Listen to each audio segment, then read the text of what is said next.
కొండలు వేసే పరిస్థితికి వచ్చారు. మీరు చూశారు ఋషికొండ. అక్కడ ఋషులు ఒకప్పుడు ధ్యానం చేసేవాళ్లు.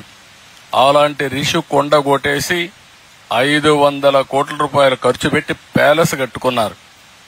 మీరందరూ ఒప్పుకుంటారా నేను అడుగుతున్నా? ఇక్కడ ఎవరైనా వచ్చి ప్యాలెస్ కడితే మీరు ఒప్పుకుంటారా? రేపు పవన్ కళ్యాణ్ గారు నాకు అధికారం ఉందని ఒక ప్యాలెస్ కడితే మనం ఒప్పుకుంటాం నేను అడుగుతున్నా. కానీ కట్టారు.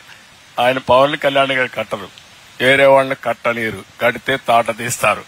అది ఆయన మెంటాలిటీ, ఆనాటి పాలకుల యొక్క ఆలోచన విధానం ఇది.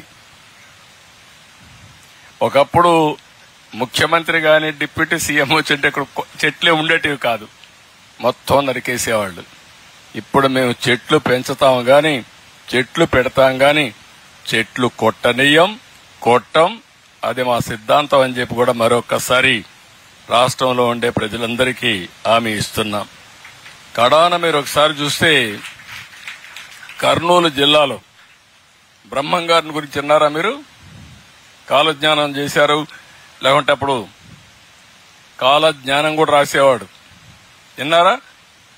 ఆయన కాలజ్ఞానం రాసిన రవ్వల కొండ ఒకటి ఉంది అక్కడ, ఆడనే కూర్చొని ఇవన్నీ రాశాడు. ఆ రవ్వల కొండ కూడా కొట్టేశారు వీళ్ళొచ్చి. ఏం చెప్పాలో నాకైతే అర్థం కావడం లేదు. అలాంటి దుర్మార్గమైన కార్యక్రమాలు చేశారు. అందుకనే ఒక్క విషయం మీరు చూస్తే శ్రీకాకుళం నుంచి కుప్పం వరకు విధ్వంసం చేశారు. నేను అడుగుతున్న పిల్లలు మీరు ఒక్కటి గుర్తుపెట్టుకోవాలా, కొలంబియా దేశం ఉంది తెలుసా? ఎంతమంది తెలుసు కొలంబియా దేశం? చేలు పైకెత్తండి పిల్లలకి. కొలంబియా దేశం చరిత్ర చదవలేదు మీరుగా? అదే మరిగా పాబ్లో ఎస్కోబార్ అని ఒక నాయకుడు ఉండేవాడు, చదివారా? ఫ్లెక్సీలో దీంట్లో వచ్చాయి, సీరియల్లో వచ్చాయి. ఆడొక నాయకుడు ఉండేవాడు. ఆ నాయకుడు ఏం చేసేవాడంటే ఈ డ్రగ్స్ వ్యాపారం చేసి 100,000 కోట్ల రూపాయలు సంపాదించి అమెరికాకు పంపించి ఆ డబ్బులు పెట్టి అక్కడ రౌడీజం చేసి ప్రజల్ని భయభ్రాంతుల్ని చేసి అడ్డం వచ్చే వాళ్ళందరినీ చంపేస్తూ కడాన మీరు చూస్తే 12 మంది 14 మంది సుప్రీంకోర్టు జడ్జిలు కూడా చంపేశారు బాంబులేసి. ఎప్పుడో జరగల, నేను రాజకీయంలోకి వచ్చినాకనే జరిగింది. 85-90, నేను 78 రాజకీయానికి వచ్చాను. అలాంటి వాళ్ళుండి మొత్తం అక్కడంతా ఇది చేస్తే కడాన ఆయన చనిపేసే పరిస్థితికి వచ్చారు, అది వేరే విషయం.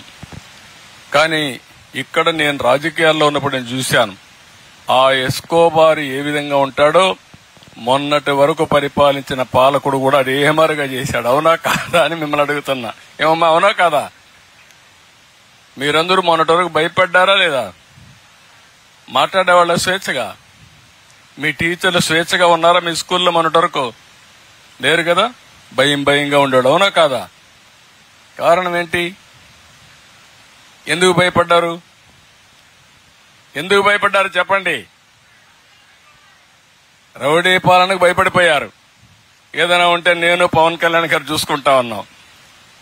అందుకే ఆయన రానియకుండా, ఆయన వచ్చి నన్ను అరెస్ట్ చేస్తే, ఆయన రావడానికి వస్తే ఆయన రానియకుండా ఉంటే రోడ్డు మీద పడుకొని నిరసన తెలియజేసే పరిస్థితికి వచ్చారు. అవునా కాదా? ఆలోచించండి. ఇప్పుడు జరుగుతున్న అవన్నీ ఫ్రీగా ఉన్నారు.